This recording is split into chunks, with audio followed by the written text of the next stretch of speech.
Hi everyone, this is Swade from Coaster Explorers. In July of 2024, I had the incredible opportunity to take a 5-day trip to California, hitting 4 of the state's best amusement parks. There were a lot of fantastic coasters that we rode, but one stood above the rest. Today, I'm very happy to be reviewing what is, in my opinion, the best roller coaster in the United States, X2.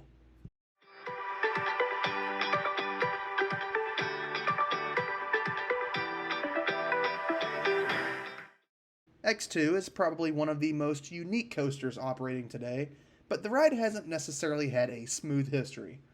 The ride opened as X in January of 2002, built by Aerodynamics, at a whopping cost of $45 million. This cost, largely in part to the ride's size and design, is what ultimately pushed Aerodynamics into bankruptcy. X2 stands at a height of only 175 feet, but features a 215-foot drop, technically making it a hypercoaster. X2 gains its uniqueness from being a fourth dimension coaster, meaning while you traverse the layout, your seats are also flipping, giving that simulated extra dimension, if you will.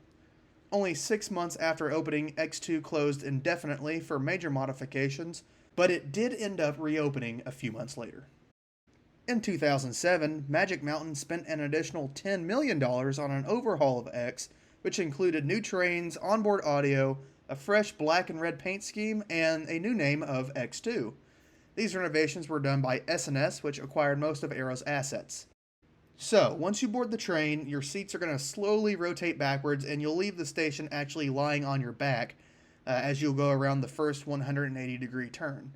You'll ascend the 175-foot lift hill where you're still facing backwards, so you're actually looking down at the lift hill and the train in front of you as you're climbing.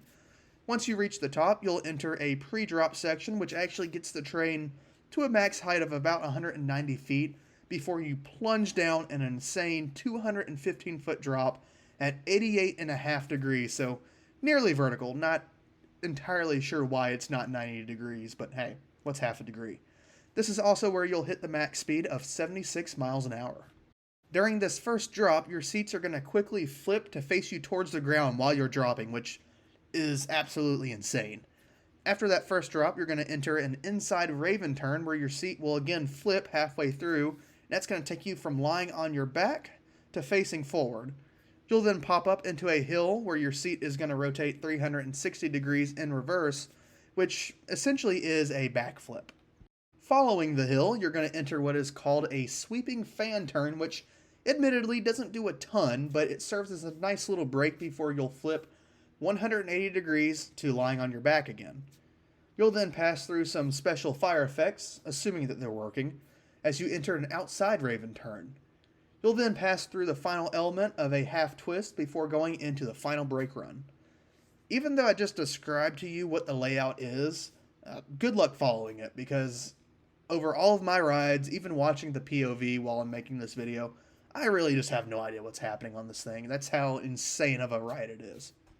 Even though X2 is my current favorite coaster of all time, I do have to talk about some of the flaws, and one of those, probably the biggest one for me, is the smoothness. The flipping, combined with X2 being an Aero-built coaster, automatically makes for a ride experience that isn't going to be the smoothest. The flips also are not glossy smooth like the 4D free spins, but it almost feels like a gradual flip. So you'll be sitting there, the seat will start to flip, but it kind of jerks while it's flipping. I know, it's kind of hard to describe, but it's not a glossy smooth flip. I also notice a very shaky sensation on some portions of X2, especially when you're laying on your back, which for me doesn't take away from the ride experience, but I see how it could for some. I only sat on inside seats, but I've been told that the outside seats are definitely a little bit shakier as well. The only other negative that I unfortunately do have to talk about is the effects. All of the rides that I got, except for one, only had fire working on one side of the train. Additionally, there is supposed to be fog in a couple of spots, primarily at the bottom of the first drop, and there just isn't.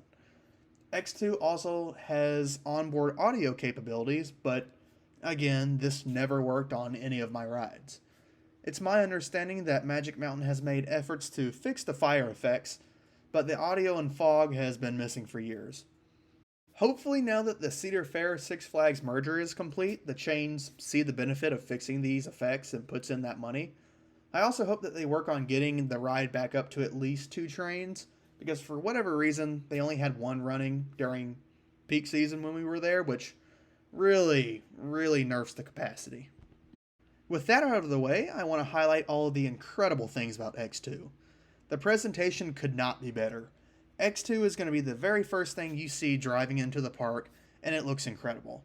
I like the paint scheme, and seeing that massive drop driving in is just awesome.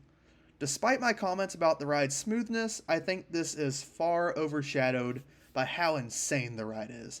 I've watched the POV before and after riding, and I still have no idea where I'm at or what's happening when I'm on the ride. The fact that this coaster existed all the way back in 2002 is a true testament to Arrow's innovation, even if it did bankrupt them. And it really makes me wonder if Arrow had survived into 2024, what we would have seen them produce 20 years later. I mean, every flip, turn, and element on X2 just hits. You experience laterals, airtime, positive Gs, zero Gs, hang time. Whatever forces that you could feel on a coaster, you get them on X2. Those flips, while controlled, are still incredibly forceful. I mean, it feels like you're getting flung out of your seat. The sensation of plunging face forward towards the ground is terrifying and thrilling at the same time. I didn't know it was possible to experience the sensations that X2 had on a coaster, but everything I could ever want on a coaster, X2 has. Getting airtime while on an inversion while your seat flips and you're just staring into the desert is something that I never expected to experience on a coaster. The onboard audio would have added to the experience, but X2 by no means needs that audio to be an incredible ride.